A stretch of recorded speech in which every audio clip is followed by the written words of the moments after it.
Hey guys, it's towniesimbuilds here, and welcome back to another bite-sized speed build. Now, if you guys have been in my community tab poll, you may have seen that I mentioned working on some sort of wobbly box mobile home, and if you are like me, you're probably looking at that and you were thinking, what is this guy even talking about? But lo and behold, here we are. I'm finally here with the final build. And honestly, this is probably one of the most fun builds I've done in quite a long time.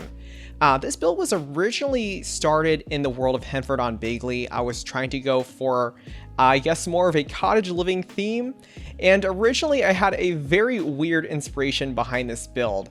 If you guys know the TV show named, I believe it's called Storage Wars, I believe the show has stopped, but it pretty much is about people who battle over abandoned storage units. And there was this one pair of ladies who ran a thrift store, and they actually had a full-on pop-up shop, I believe, out of their van. So originally this build was actually going to be a retail store, but I then transitioned it into a full-on mobile home.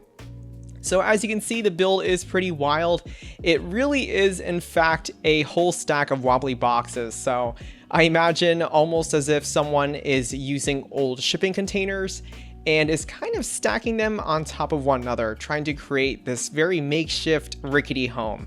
And honestly, it does remind me a little bit of the Weasley house from Harry Potter, if you guys know what I'm talking about. Something very fun, whimsical, and really, I've never seen something like this in The Sims, so I really wanted to give this my very best try.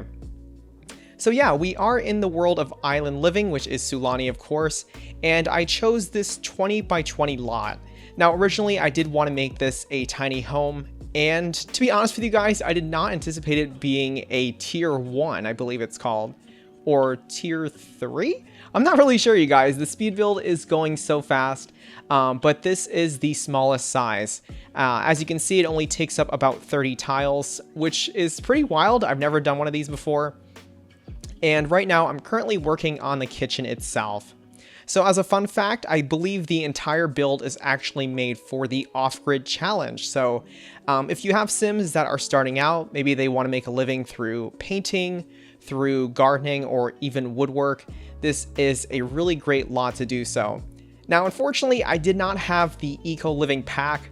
I've been really back and forth with that pack a lot. I'm personally just not too much into the gameplay, but I do know that there are certain activities that are really awesome.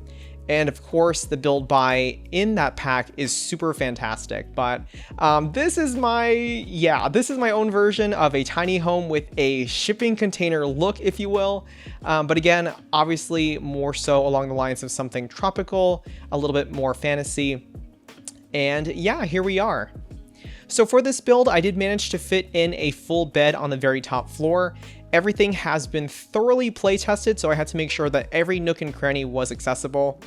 And funny story about the bathroom, you guys. I was trying to fit in all the stairs, and to be honest, the way these boxes overlapped was super tricky. So when I finally finished the bathroom, I unfortunately only had a standing shower and a toilet. So if your Sims need to wash their hands or brush their teeth, they will in fact have to go down to the kitchen area. But hopefully it is a small sacrifice in the grand scheme of things, because this lot still works pretty well. Anyways, I'm going in and adding some activities. I just added an easel there, and I am using a lot of the hanging plants from the Jungle Adventures pack.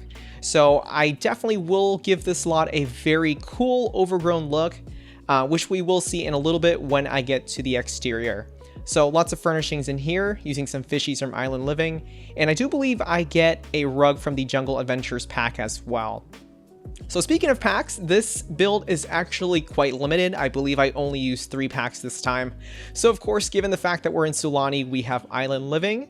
We also have Cottage Living, of course. I love Cottage Living. I think I use it in almost all of my builds alongside of Get Together. And of course, Cottage Living has a lot of great off-grid objects as well. And then of course, like I said, the third pack is the Jungle Adventures pack. I do also believe I use a few candles from the Holiday Celebration pack, I believe it's called. That's always one of those free packs that I love to include because obviously all Simmers can use it. It's not a paid pack, but it gives just a little bit of bonus content. Anyways, we are back up to the bedroom space now.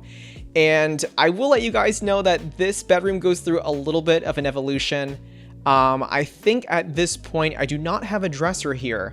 So what I do is I take the base game dresser, the sort of cubicle boxes, if you will, and I do size them down, but we will revisit this bedroom a little later on. It does have one window and it does have a island living door to the small balcony, but I will shift that later on and redesign it to have, I believe, a small dresser next to the bed. So that'll take the place of the nightstand. Anyways, just going in and adding some clutter. I did use some objects from the cottage living pack. So lots of old signage, little paintings, if you will, and just trying to figure out the color scheme in the bedroom itself. I think for me, the bedroom was definitely the most challenging because the box that it's in is a very bright turquoise blue. So it was a very interesting palette to work with. And you can see what I originally went with, using the base game clothes to make a sort of open closet, if you will. Anyways, going back outside now and pulling a lot of plants from both Island Living and the Jungle Adventures pack, again creating that super overgrown look. Now, as you can see, I did have to do a little bit of troubleshooting.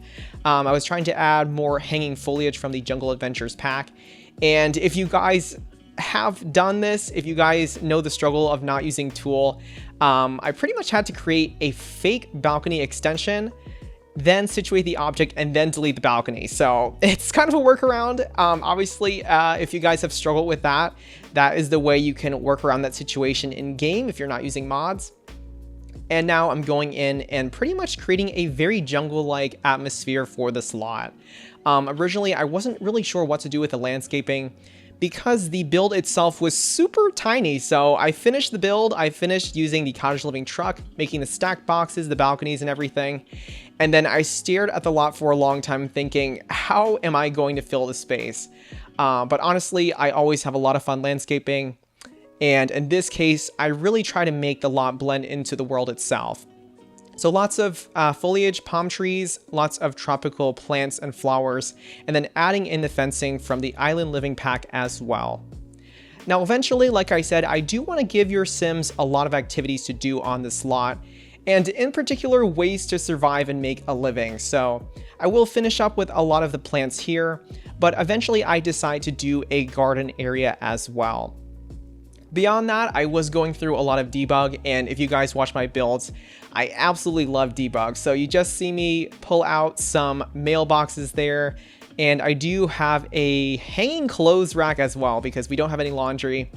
And then I also found some really interesting, I believe they're gardening tools that I find from the Island Living pack.